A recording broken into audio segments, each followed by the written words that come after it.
重回83年，我在医院靠卖鱼发家致富。哟，鲫鱼汤这玩意儿补着咧。是啊，不管是开刀还是生娃，鲫鱼汤都是顶顶好的，补身子，热乎又香，一等一的好。好是好，可是这大冬天哪儿来的鱼？你买的吗？这大年初一，供销社和水产社也没开门呢。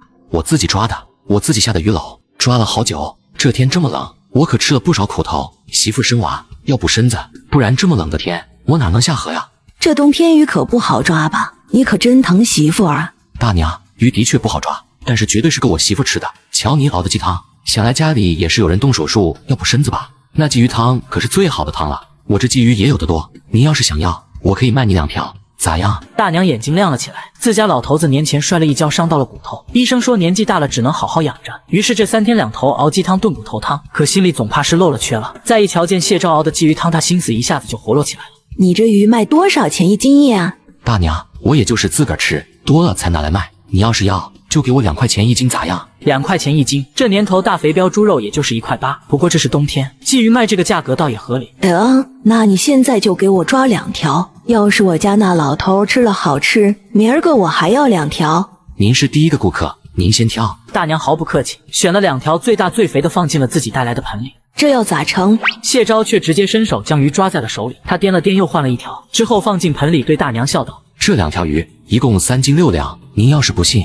就去门口胡同巷子最外头的面馆子称一称，我算您3斤半。谢昭的这一手称称绝技，上辈子人人称赞，可是只有他自己知道，这些都是自己用血和泪的教训堆积起来的，如今重生再次派上用场，他心里说不出的复杂欣慰。我去可以，要是少了，你补我。只多不少，您放心。大娘这才端着盆去了。当谢昭端着脸盆放在亭子里头的时候，就有不少人看了过来。几个做饭的中年妇女探头一瞧，顿时看清楚了谢昭盆里的鱼。这些鱼你都要卖吗？这条草鱼拿起红烧，肯定好吃。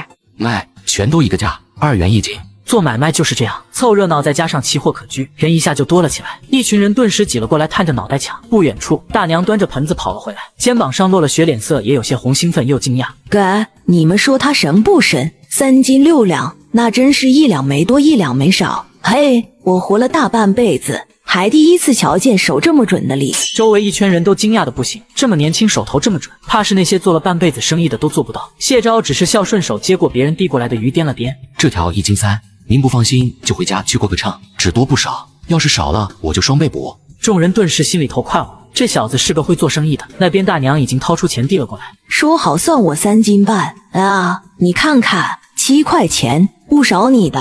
谢昭接过来，小心放进口袋里。周围有认识这大娘的，当下眼珠子滴溜溜转。这可是城头南边明珠街上的许阿婆，她家里可开着裁缝铺子，最是精明利。她都说没错，那这秤指定准。当下一个个二话没说，高高兴兴的付了钱。半个小时后，盆空了，谢昭的兜里鼓鼓囊囊的。一旁有些后来的人还没买着，当下遗憾不已。明儿个再去桌点呗，啥鱼都成。这大过年的，吃点鱼头火锅，下点豆腐，比啥都香。我今儿个没买着呢。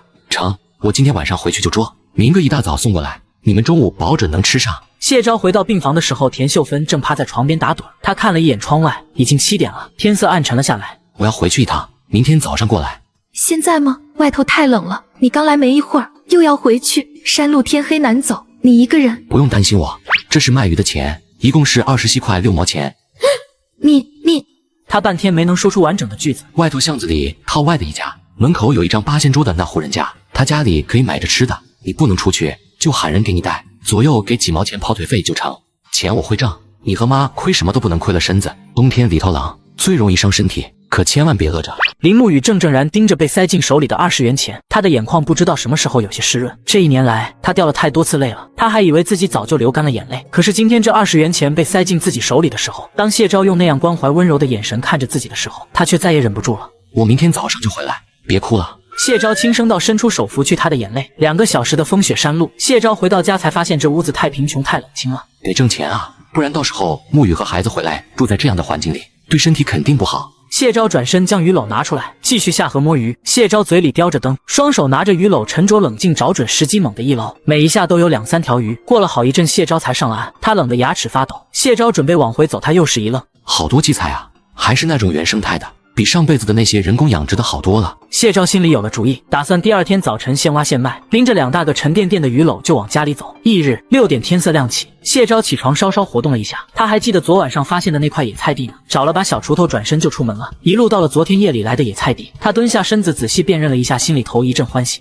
嘿嘿，密密麻麻的都是野菜，有荠菜，还有蒲公英。谢昭也不含糊，扛起锄头就猛地往下一挖。40分钟后，竹篮子里已经满满当当装满了荠菜和蒲公英。上午9点县医院，谢昭推着板车，上头放着一个大桶鱼，还有一个菜篮子。一个卖馄饨的小摊子主突然眼前一亮：“哎，同志，你这篮子里头是荠菜和蒲公英吗？”“是啊，今天早上刚挖的，您瞧，新鲜着呢。”“那你卖不卖？”“您要是要，7毛钱1斤，您看咋样？这大冬天的，我山脚下挖了一早上，是真不容易，您就卖的新鲜，保准不亏。”“成，我全都称了，一个价给我。”中年女人动作麻溜，一把将菜称重完，9斤8两，我就算你10斤，一共7块钱。说完就掏钱付了，是个爽快人。你这野菜明天还有吗？这段时间刚好正月，街上热闹，人多。我和我男人开了2家馄饨铺子呢。你这野菜要是还卖，有多少我收多少。”“哦，成，那明天这个点我再送来，你看咋样？”“成交。”谢昭一推着板车进亭子，就被人围了过来。“哎，小伙子，你可算是来了，我可就等着你呢。昨天我回去就熬了汤喝，咸的馍毛都要掉了，我还要再买一条鲫鱼炖豆腐。”“我昨天没买着，今天我先买，你可答应了，不能反悔啊，小同志。我要草鱼，越大越好。”“大头鱼才好吃，鱼头煮豆腐，兄长来了都不换。”“嘿嘿，先到先买，昨个没买着的先挑，今天鱼多都有。”谢昭挨个问了要什么鱼，然后挽起袖子，伸手在桶里一拎掂一掂，重量就出来了，钱货两清，动作麻溜又干净。人群热热闹闹的，吸引来了不少目光。而此刻不远处，陈东海正拄着拐杖，眉头皱着，慢慢挪着步子。他身旁赵兰芝有些吃力的扶着。陈东海大年30摔了一跤，脚踝骨折，于是这大过年的来住了院。陈东海实在是闷得慌，要出来透透气。那边是在卖鱼，我可好久没吃了。这大冬天要是能吃上一顿鱼头火锅，贤手是再快活不过了。赵兰芝这会儿却有些不太高兴，她实在是累，家里3个儿女没一个愿意过来分担的。她想请人，可又被陈东海暗地里骂了一顿，有儿有女还要请人照顾，说出去像什么话？于是只能苦了自己。赵兰芝咬咬牙，不吭声，只能扶着陈东海往这边走。走到板车边时，人群已经散开了。谢昭背对着2人，将特意留给媳妇的鱼放好。你这鱼怎么卖呀？婶子，实在对不住了，我妈和我媳妇身子虚，这2条鱼是给他们留的，今天鱼卖光了。是你怎么追到医院里来了？太不像话了，简直是哗众取宠。你以为这样我们就会认你这儿子吗？谢昭也愣了一下，他压根没有意料到，居然在医院里头遇见陈东海和赵兰芝。2位如果买鱼，就请明天过来，今天已经卖光了。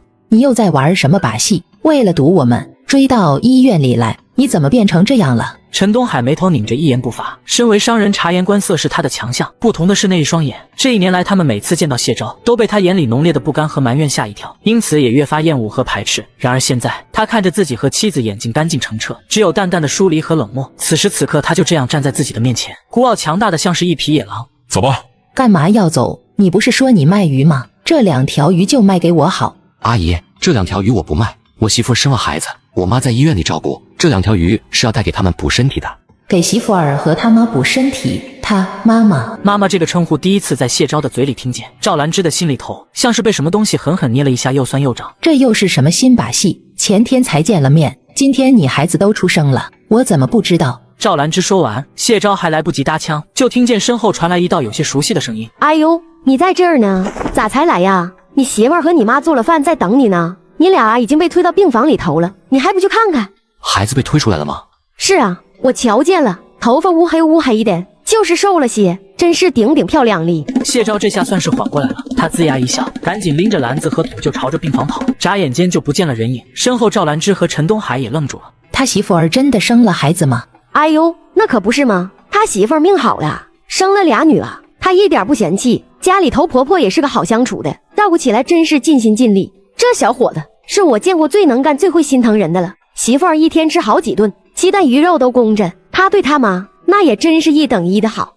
就昨天他妈舍不得吃鸡蛋面给他吃，他非不干，愣是给他妈碗里头倒腾一半过去，说叫他妈养好身子里。在医院里头就更别提了，费力气跑腿的活儿他都干了，不叫他妈和媳妇儿沾手。就这样，他还天天抓鱼挣钱。你们说说，这样的好小子去哪儿找？他妈可真有福气，太孝顺了。他说的神采飞扬，却没注意到赵兰芝和陈东海一下子黑起来的脸，俩人都不由自主地想起自己的3个儿女。这3天来每天就来探望一次，来这里就直愣愣往床上一躺，吃水果聊天要零花钱，别说帮着干一次活了，那就是连倒水都是陈东海自个儿倒的。赵兰芝的太阳穴一阵突突的跳，此时此刻她只觉得心脏像是被什么东西挖去了一个角，空空的忍不住泛起一点酸涩。她恍惚间忽然想起来谢昭10岁那年，她一直都是个很孝顺的孩子。那年是3月份的一个暴雨夜，那一晚陈东海醉酒和厂长翻脸，昏昏沉沉往家走，赵兰芝发烧在家里躺着。是10岁的谢昭打着马灯，撑着又大又沉的桐油伞，走出家门去找喝醉了的陈东海。稚嫩的身子拖不动醉倒了的陈东海，就这么咬着牙撑着伞站在雨里，努力地为他挡了一夜的风雨。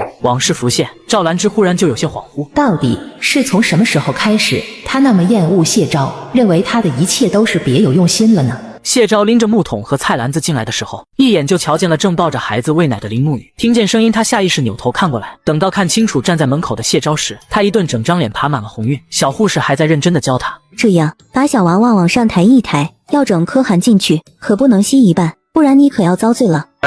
这是我可以听的吗？什么虎狼之词？田秀芬正抱着一个奶娃喂奶粉，见着谢昭进来，她抬头眼角眉梢都是藏不住的高兴。二小子，快来瞧瞧你闺女，长得像你，可俊了。谢昭的血液里像是有什么东西一点点苏醒，他情不自禁地俯下身，仔仔细细地打量着这个拥有自己一半血脉的小家伙。软软糯糯的小手忽然在空中挥舞了一下，而后一把握住了他的指尖。谢昭僵住了身子，不敢动弹。他第一次体会到了什么叫做手足无措。你那边是妹妹，喝奶的是姐姐，姐姐是傍晚5点20生的，妹妹是5点23，就差3分钟。今天是生完孩子的第3天，你媳妇儿已经来奶了。接下来几天你可有任务啊，同志，你过来，我仔细和你说。过去。可小护士哪管得了这么多？见着谢昭没动静，她直接探身过来，将一把拽着谢昭朝着病床边走了过去。而此时此刻也幸好林沐雨喂完了奶，小家伙已经心满意足的喝饱了，闭眼睡了。他也飞快的将衣裳给拽了下来。可是谢昭还是看见了，怎么会这么白？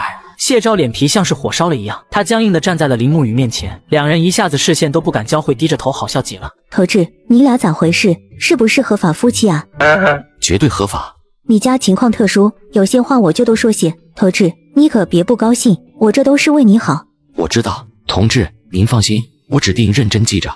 你家是双胞胎，奶指定不够喝，所以2个娃要交替喂养，就是给点儿别的吃，比如奶粉啥的。他顿了顿，看向谢昭，神色有些复杂。当然，奶粉是有些贵，要是实在不成，掺点儿米糊也可以。只是你家娃实在是小，这米糊真没啥营养。小护士说完，谢昭缓了一下，顿时明白了他的意思。而低头的一刹那，他瞧见了林沐雨一瞬间暗淡下来的眼神。他抿了抿唇，想要说点什么，却到底没开口。当然喝奶粉，什么对孩子好就喝什么，我只要他们平平安安、健健康康，其余的事我来想办法。听见这话，小护士都没忍住，诧异的瞧了一眼谢昭，心里对他的印象再次好了不少。他点点头，又瞧了一眼同样神色诧异的林沐雨，嘴角浮现出了一丝笑容。这第2件就是偷奶。小护士龇牙瞧着，有些莫名的幸灾乐祸。偷奶什么意思啊？我要咋做？刚开始的1个月，奶水来得急，小奶娃胃口不大，所以奶容易堵住，会结硬块，搞得不好你媳妇儿还要发烧来医院里。那怎么办？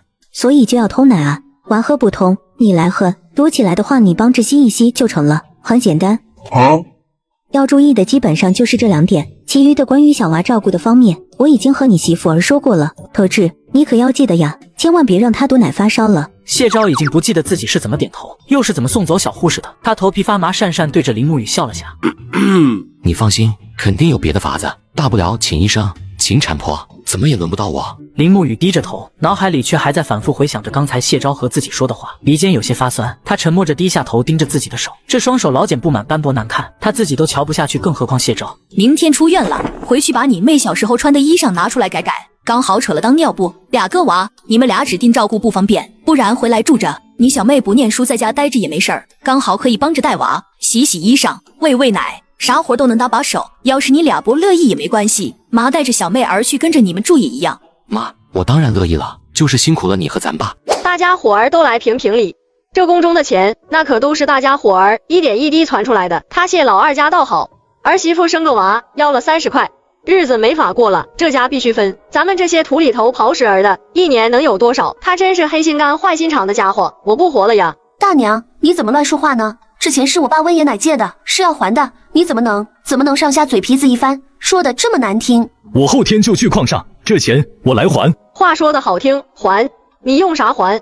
就你二哥那媳妇那么金贵，生娃都要去县城里头，以后指定有消钱的时候。30块可不是3块，除非你明天就拿出来补上，不然谁信？老二，这事儿你们的确是做的不地道。这30块可是从宫中出的，当年我家金华生娃，娃长大念书都是自个儿出的钱，哪儿能担当你们例外？这钱最迟1个月你们就要还，不然的话，咱们也只能分家了。大哥，你这是存了心要分家，直说就是，我哪里会说半个不字？只要爹和妈答应，那就分家，该算的账就算，我不会少你们的。王金花当下哭也不哭了，叉着腰一桩桩一件件的算。去年你家那二小子回来，样样都用心的，我自个屋里头坏了修，破了补，缝补补可正省，可你家倒好，真是不把钱当钱用。再说这生娃，大家伙儿都是女人，只要是女人，哪个不生娃的？就他谢老二的儿媳妇金贵，要去县城里投生哩，还拿了宫中的30块，还有家里的30个鸡蛋，那可是我老大辛辛苦苦拿命换来的呀。他是个瘸子，挣点钱多难，这是要我们的命啊！他说着说着就又开始哭。院墙外众人听着忍不住开始点头。老大媳妇说的也不假，这年头谁不生娃，他还偏偏去县城里头生，还以为自个儿男人是城里人呢。哎，要我说，这谢老二真是糊涂了，这子哪里是儿子，分明就是祖宗大少爷，拖累一家人。而被称为祖宗大少爷的谢昭，正拖着板车站在人群外头，无奈道：让一让各位，我是来分家的。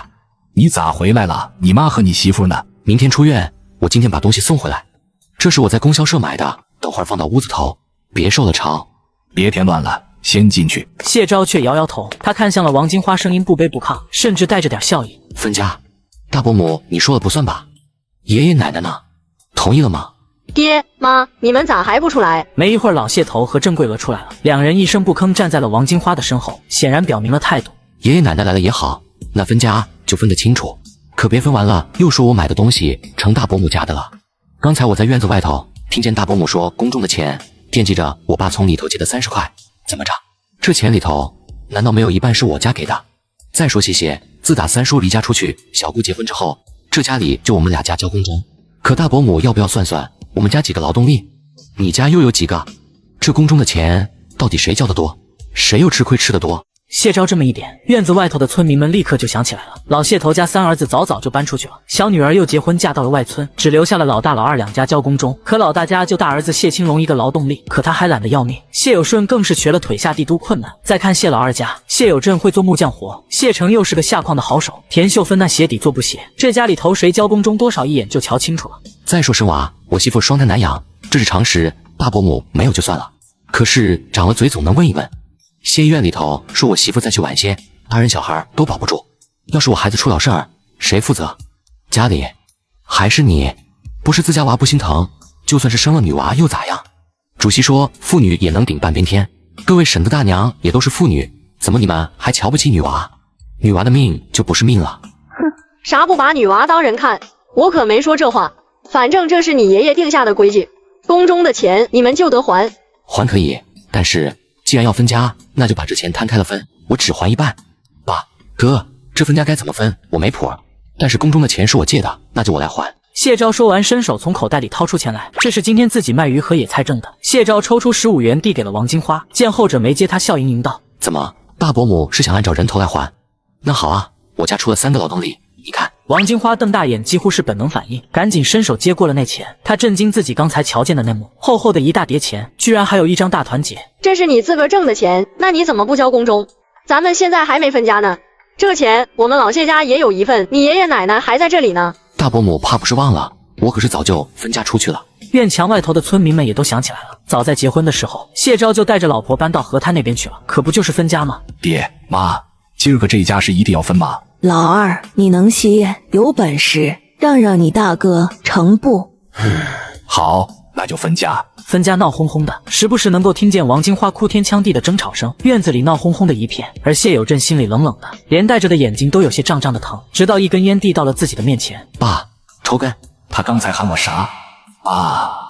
虽说这样说有些大逆不道，但是并不是所有人都适合当爹妈的。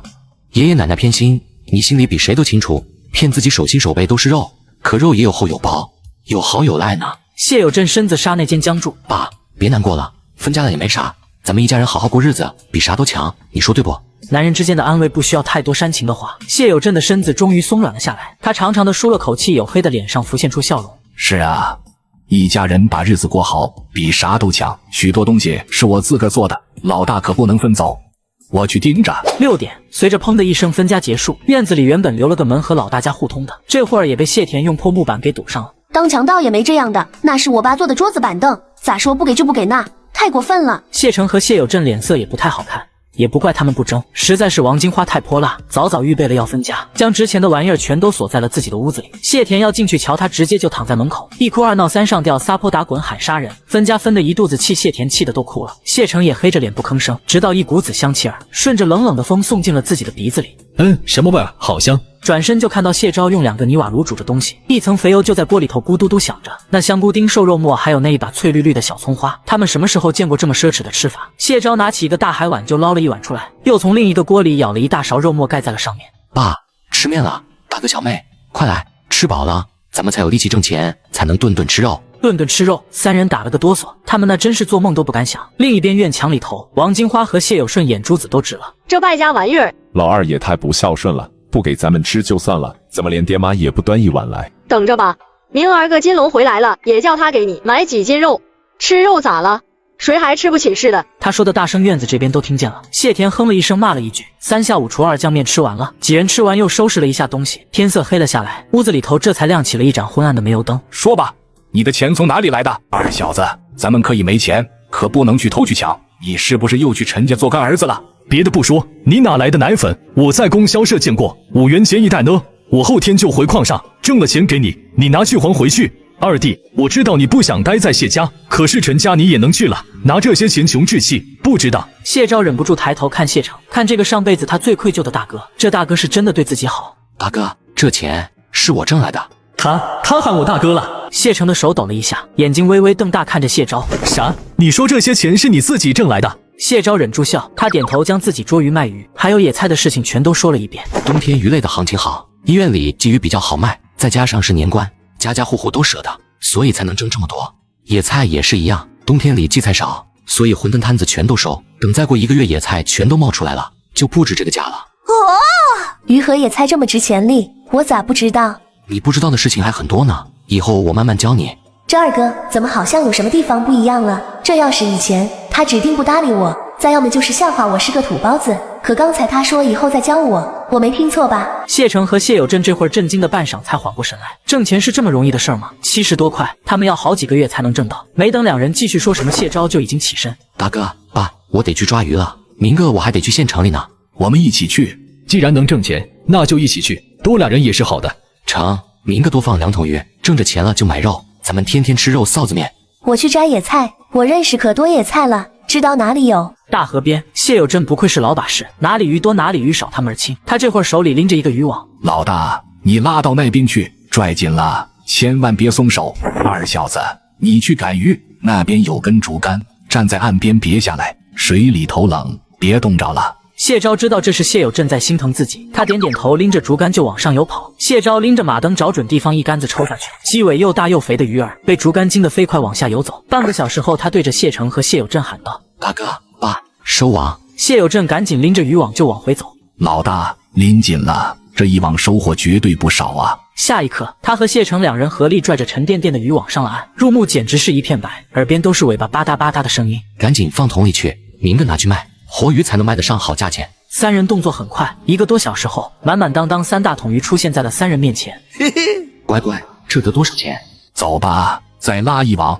不成，钱要挣，可是身体才是最要紧的。现在天这么冷，下去一趟已经很伤身了，万一明个高热起不来床，那就算是挣再多钱也白搭。再说了，鱼儿这么多，万一卖不完怎么办？明天我去别的地方找找销路，要是有人收，咱们明天晚上回来再多抓些，不是更稳妥？听见谢昭这话，2人这才终于清醒了过来。也是，这鱼儿做着都费油，不放油煎够了又腥，谁没事买这么多？大，赶紧回家换衣服吧，别冻着了。翌日一大早，谢昭起来的时候，谢田已经在生火做饭了。小丫头只有14岁，可是家里的活计样样拿手，只是这灶台长久没用，里头都是铁锈。她洗了半天，拿猪皮熬一熬，铁把油喝足了，就不生锈了。你咋起来了？当然去摘野菜啊！我答应了馄饨摊的老板，今天多送点荠菜过去，不早点起来摘了送过去，人家生意要不要做了？那个，你看看，菜篮子的是啥呗？我昨天乱薅回来的，你不要就扔了。懒得看，我赶时间呢。谢田瞪大眼，见谢昭居然拎着篮子真的要走，他当下忍不住喊：喂喂，哎，你干嘛？喊了几声，谢昭浑然当作没听见。二哥，你等下呀！谢昭停下步子，转身看着他，嘴角眉梢的笑意藏都藏不住。你故意的！哼！谢田瞧出来谢昭这是故意逗自己，当下气呼呼的一把拎起篮子放在他的面前。你看看，这就是荠菜，我下不了河，这些都给你，也不是给你，是挣了钱给我嫂子小侄女儿买衣裳穿，买奶粉喝的。二哥，你不要再不搭理嫂子了，她很可怜的。我这个小妹嘴巴硬，心里软，上辈子怎么就没瞧出来呢？小妹，二哥以前是混账，刚来不懂事儿，让你和大哥还有爹妈费心了，以后不会这样了。二哥和你说声抱歉，你能不能原谅二哥？我又没生你的气，爹妈和大哥也一样，你能回来，爹妈高兴的不得了，大哥也是，我们才不会生气呢。那你们不想陈其明吗？他以前和你们一起生活，你不也喊他二哥吗？谢昭说完，谢田用一种很古怪的表情看着他。咱爹妈一直都知道他不是亲生的呀，还是他自己说的呢？那时候我才8岁里，他就在家里砸东西，说自己不是亲生的，要爹妈把他送回去。可他们哪里知道，自己丢了儿子不说，还帮着别人养儿子，谁知道爹妈的苦？爹妈对他比对我和大哥好多了，大哥去矿上干活，就是为了挣钱给他念书，结果倒好，1年了，他一次都没回来过。要真说起来，他才是真没良心。这就是他们为什么对自己掏心掏肺的原因吗？原来上辈子他们对自己的好是愧疚，是心疼，是父母那对孩子满腔真挚的爱。我真是个混蛋啊！挣了钱，二哥先给你买双鞋，再顿顿给你买肉吃。8点湖东县，谢昭将荠菜挂上秤卖给了老板娘。哟，今儿个摘得多，居然足11斤，而且颗颗又嫩又水灵。你这要是以后送来的荠菜都这么好，我每斤都给你涨5分钱。成。那8块钱给你，不用找了。这荠菜真是越瞧越叫人喜欢。谢昭也高兴到了谢，他一扭头就瞧见了谢成和谢有正瞪大的眼，两人处在震惊中，半晌没缓过神来。他们庄稼人平日里去摘都嫌费劲的草根子，居然7毛钱1斤。乖乖，这怕不是在做梦吧？走吧，先去医院吧。今天沐雨要出院，得交一笔钱呢，卖点鱼应该够了。取名了吗？哪个是大鸭，哪个是二鸭？谢昭一愣，本能地朝着林沐雨看去。那个，我瞧着都一样的。媳妇儿，你知道哪个丫头大些吗？原本坐在病床上的林沐雨，却被谢昭这一声媳妇喊得魂飞天外。这圆脸丫头是小的，可能吃力，我喂慢些就能嗷嗷哭，外头都能听见。这个是姐姐，那黄主任说了，等他俩再大些，就会越长越不像了，反正以后就能分清理。哦，二弟，起名字了吗？起了，很早就起了，叫喜宝和乐宝吧。哈哈哈，真好，这名听着就喜庆。二小子，瞅瞅这日头，都快要到中午了，这鱼儿咋办？啥鱼？你这婆娘，声音小些，好不容易才找到挣钱的路子，被人听去了咋办？二小子长大了，到底是当爹了，懂事儿了，咱们可以放心了。田秀芬眼眶顿时红了，眼圈忍不住泛酸。长大了，好呀。明天就不来了，我媳妇出院了。各位同志要是想买鱼，就去红星大街找我，我就在屠宰场旁边的家属楼，一过去就能瞧见。谢昭说完，抓起了一条大头鱼，朝着最前头的人说道：叔，您要的胖头鱼，最大的我给您留着呢，足4斤2两，我算您4斤。真是谢谢你了，我就爱吃这玩意儿，没有带试香。叔真有眼光，会吃。这鱼儿虽然肉少，但是鲜着哩。叔要是喜欢，下次记得来找我，照顾我生意，我还给您优惠。那肯定会去照顾你生意，小伙子你放心，你这么好讲话，我上哪去找？他喜滋滋捧着鱼走了。而此刻，谢成和谢有正已经惊得站在一旁，话都说不出来了。县城里头的钱什么时候这么好挣了？大哥，来搭把手，人太多了。谢成下意识应了一声，站在谢昭身边，兄弟俩配合的天衣无缝，卖鱼的进程一下子快了起来。临近中午的时候，2大桶鱼已经卖完了。你爹活了大半辈子，没想过钱这么好挣，爹不是在做梦吧？他的脸上是茫然，是震惊，是一种认知被打破的无助和不安。爸，咱们真挣到钱了，不是做梦。这里还有10几条呢，咋办？这会儿谢成看着桶里的鱼，那可都是钱，要这么拎回去，他可舍不得。谢昭被他那放光的眼神逗得一乐。大哥，这鱼等会儿我拎到水产供销社那边看看，有没有人收，实在不行就拿回家，明天出来卖，或者咱们自己吃也一样，贪多嚼不烂，挣钱也一样，慢慢来。钱不会长腿跑了的。谢昭看四下无人，掏出了厚厚的一沓钱来，飞快清点了一遍。爹，大哥，你们猜猜有多少？有多少？100有吗？他勤勤恳恳在土里刨食了一辈子，100块已经是他所能够想到的最多的钱了。150、 236块，这些钱能买3转1响4大件，能叫他们一大家子1年的开销。谢有正和谢成饶是做足了心理准备，可还是被这数字给惊到了。谢有正猛吸了几口，总算是冷静了下来。这钱可不能乱花，你有俩娃，还有你哥要娶媳妇儿，桩桩件件都要用钱，听见了没有？听见了吧？谢昭点了200元钱出来，转身递给谢成。谢成一愣，下意识就要拒绝，就听见谢昭道：“我现在出去买点煎饼吃，等会儿你和爸先帮沐雨办理出院手续，我去水产供销社瞧瞧。办理出院后，你们就先回家。沐雨还在坐月子，见不得冷风，我去水产供销社转一圈就回来，指定不乱跑。”成，你早点回来，实在卖不掉就算了，咱们自个儿吃也成。谢昭点头，拎着桶转身朝着外头小跑出去。能送医院吗？好，只要告诉病房在哪儿，我等会儿就给你送去。要2碗才送礼。我爹妈、大哥和我媳妇儿一共4碗，能送吧？你看看要啥面？素面、鸡汤面还是大排面？大排面多少钱？1块3一碗，肉可不少。小同志，你瞧瞧，保准不叫你失望。那就大排面。好嘞，等好我马上就送，一共5块2。说完，谢昭就往供销社赶去，浑然没有注意到身后2双直勾勾盯着他的眼睛。4碗面，哼，他倒是舍得。那是他自己挣的钱，想怎么吃就怎么吃，你管他做什么？当初不让他喊你妈的不是你自己吗？这就后悔了？对，是我，可你不也没让他喊你爸爸吗？赵兰芝声音忽然高了些，她脸色有些白。再说了，我有什么好后悔的？他能挣几个钱，能有咱们家有钱吗？他连书都没得念了。你知道启明考了多少名吗？他可考了年级第4名。姚老师说再努力，冲一冲，肯定能念大学。会心疼人能有啥？以后念了大学，光宗耀祖才是顶好的本事儿。咱们又不缺那几个钱。再说了，你是不是忘了启明在他们谢家吃了多少苦？都怪谁？我有什么好后悔的？我只后悔没有早点把启明找回来。一旁的陈东海莫名就想起了昨天到医院里来的陈启明，他长着一张和自己如出一辙的脸，张口闭口都是要钱。陈东海忍不住想，陈启明说在谢家吃了很多苦是真的吗？水产供销社今天才刚开门，里头没什么人，一个拿着公文包的中年男人正对着供销员比划些什么，说话的声音也大了点。同志，你就不能帮着问问吗？还没问怎么就说没有呢？说了没有就是没有，这大冬天的哪来的这玩意儿？你要再这么闹下去，我可就喊人了呀！神气什么？一辈子吃不了4个菜的玩意儿！男人气得转身走了出去。谢昭和他迎面撞上。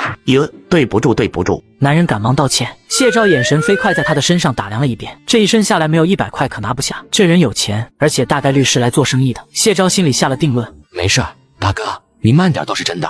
大哥听口音不像是咱们湖东县的人，倒像是柳市的。谢昭边说着边从兜里摸出一包红塔山，笑着抽出一根递了过去。中年男人听见谢昭居然能听出自己的口音来，当下眼睛一亮，在瞅那红塔山，当下心里头明白这是个会来事儿的。他伸手接了过来，自我介绍道：“同志也是出过远门的人呐，有点眼力。我叫刘志，隔壁柳市的，来你们湖东县办点儿事。不过这供销员都是啥人呐？问点儿事都这么不耐烦，真以为自己是铁饭碗，眼睛长到头顶上去了。”谢昭将桶放在地上，刘志下意识看了一眼，是鱼儿呢。他顿了一下，片刻后眼睛又暗了下去。也是，这大冬天的去哪里找油？真是愁人。不知道刘大哥是找什么？是水产吗？我家刚好住在河边上，你要是有需要，我可以帮你找找。也不是什么稀罕玩意儿，就是螺丝，你见过吧？吃过没？剪了尾巴，用热油一炒，水一焖，再放一把紫叶子菜，香得咧。谢昭脑袋里一个念头忽然冒了出来，那不就是特别爱嗦粉的柳氏吗？刘哥是准备用来做螺蛳粉的汤底吗？螺蛳粉我吃过，味道确实不错。刘志这次看向谢昭的眼神是彻底不一样了，他居然吃过柳氏螺蛳粉。刘志一瞬间在这一厢生出几分亲切感，将事情来龙去脉都和谢昭说了个遍。这么难的活儿，老头子交给我干啥？大冬天谁乐意去捡螺丝呀？还叫我来水产供销社问，这不是纯来找气受吗？你要多少？我要是能弄来，你收不收？收多少？价格怎么样？你要真能弄来，那我多少都收呀。就算我家用不完，卖到柳州也是挣钱的。要说价格，那好说，我给你1块钱。谢昭眼睛亮起来，刘志死死盯着谢昭的表情，他在预测谢昭心里的价位。只是谢昭到底是活了2辈子的老狐狸，刘志没有从他的脸上看出任何波动的神情。1块钱1斤，这可不少了，这是我能给出最高的价格了。哥，价格还是低了点。你知道，这价格要是夏天还好说，可现在是冬天，那河里头的水冷的能钻骨头，这玩意儿又爱躲石缝里头，想找出来是真不容易。1块钱1斤，我怕是找不到人捉。谢昭最后做出一副肉痛咬牙让步的样子。1块2一斤，咋样？刘哥，这价格要是能成，我明天一早就能给你送来第一批。1块1，只能是我给出最高的价了。这大量收购，人家都是1分钱1分钱的提价，你这一下子提2毛，太多了。谢昭忍住笑，他面色仍旧肉痛，终于勉为其难的点头应了下来。成，1块1就1块1，咱们说定了。刘志一脸感慨地看着谢昭，这小伙子瞧着年轻，怎么谈起生意来这么老道成熟？他莫名有种被骗的感觉，是咋回事？我带了人一起过来，是个年轻小伙儿，叫赵五一。明天我带着和你碰个面儿，以后他负责收，我还有别的事儿。谢昭点头表示自己知道，两人这才告别。重回83年，狗都不吃的螺丝，他竟开出5毛1斤的天价收购。要知道，这个年代的5毛钱就能买到5斤大米，而他却毫不在意，甚至专门找小屁孩收。你可别骗人呀！1斤5毛钱，要是我挖来你不给钱，我就和铁柱往你家墙根下撒尿。对，臭死你！放心吧，一手交钱一手交货，绝对不骗人。得了谢昭的保证，几个孩子撒腿就跑开了。二哥，能成吗？他们能挖来吗？等着吧，绝对没问题。找大人不如找小孩，这个价格那些人们会相信呢。这一切是因为谢昭遇到一个卖螺蛳粉的富商收购螺丝，并以每斤1块1的价格收购，于是便以每斤5毛让村里人帮忙挖，这才出现开头的一幕。回到家便把零钱准备好。你们去找的人都没答应，是吗？你咋知道的？哼，都什么玩意儿，不干就不干，还说些阴阳怪气的话。要不是关了门，我非得进去好好和他们理论。也不怪人家觉着咱们是骗子，都怪爸没本事，让人一瞧就没钱。咱们挨点骂也就算了，明个要拿啥去给那个收货商啊？早知道下午我就该带着老大去河里摸点回来的，总不至于明个一颗都没有，没了信用。爹，今晚上我就去，能摸一点是一点。等等，我和谢田还喊了人呢，再等等看也不急啊。两人愕然看谢昭，他不过是年头才回来的，在村子里的名声又是1等1的臭，他能喊得动谁？觉得谢昭是被人忽悠了。只是两人还没说话，就听见门外响起了敲门声。谢二哥，谢二哥，你在不在？可说好的收螺丝呀！你要是不开门，我可就在这里撒尿了呀！大哥，这些都是我的好兄弟，让他们进来。一群人哗啦啦涌了进来，赵铁柱和王二虎两人将手里的布袋子一把扔到了地上。我和二虎找了一下午呢，你瞧瞧，是不是这东西？谢二哥，你说句话呀，是不是这玩意儿？我们可都等这里。这就是你说的找了人？对，就是他。来，咱们先称上一称。谢成先称中了一个竹篮子的重量，之后再将赵铁柱捡来的螺丝倒了进去。3斤6两，减掉篮子重量，也有3斤4两呢。铁柱看不出来啊，这么能干。谢昭拿出一沓厚厚的零钱，点了1元7角钱出来，放在了赵铁柱的手里。3斤4两，1斤5毛钱，就是1块7，怎么样？一手交钱一手交货，我没骗你吧？我们是不是好兄弟？明天还找不找田螺卖给我？赵铁柱当下脑袋点的像是拨浪鼓。你二哥赶集，我就去把弹弓买了。我有钱了，买了弹弓回来，我就去找田螺，指定比今天还多。谢二哥，我的比赵铁柱还多，我最能干。王二虎也是3斤4两，1块7毛钱。哇，好多钱哩！我还从来没有见过这么多钱。赵铁柱，今天咱俩是平手，可明天我一定要超过你，我才是最强壮的大哥。比就比，我年纪最大，我才最厉害。余下的孩子们已经迫不及待地将手里的螺丝递到秤前，父子3人动作麻利，一共9个孩子捡了螺丝23斤4两。刚弄完，外头响起此起彼伏的找孩子声音，几个娃一听见这声，当下直棱起脑袋，一把将钱揣进荷包里，兜头就往外跑。谢二哥，我明天还来，明天肯定是我捡的最多。呼，吵得头都大了啊！螺丝全都放在缸子里能行吗？不会死吧？